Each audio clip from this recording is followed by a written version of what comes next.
mana yang didahulukan, puasa Syawal atau membayar hutang Ramadan? Yang didahulukan adalah Syawal dulu. Syawal dulu. Ya, dahulukan Syawal dulu dalam pengertian karena mengqadha Ramadan itu panjang waktunya. Oh, tapi saya nggak mau Pak Ustadz, saya mau Ramadan dulu. Nggak masalah.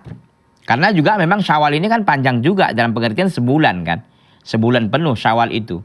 Kecuali hari pertama itu tidak boleh kita puasa. Kenapa? Karena itu diharamkan kita berpuasa. Karena dalam Islam ini ada 5 hari yang kita tidak boleh puasa. 2 hari raya yaitu Syawal, 1 Syawal dan 10 Zulhijjah, kemudian 11, 12 dan 13 Zulhijjah yang disebut dengan hari-hari tasyrik.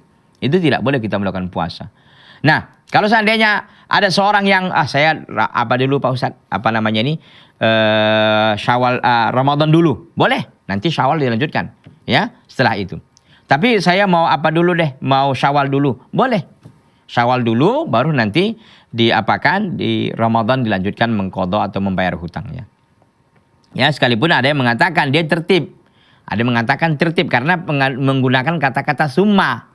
Begitu kan dalam hadis itu dalam riwayat Muslim bahwa man shoma ramadhana thumma atba'ahu sittan min Syawal. Barang siapa yang puasa Ramadan kemudian mengikutinya 6 hari dari bulan Syawal, maka dia akan mendapatkan keutamaan seperti puasa selama-lamanya.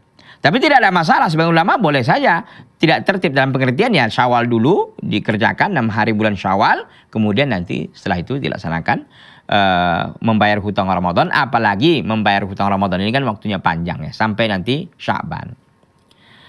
Jadi terserah ya siapa yang keinginan kita. Kalau memang kita ingin tertib artinya Ramadan dulu baru Syawal tidak ada masalah, atau memang Syawal dulu nanti kita kerjakan, setelah itu adalah Ramadan, tidak ada masalah.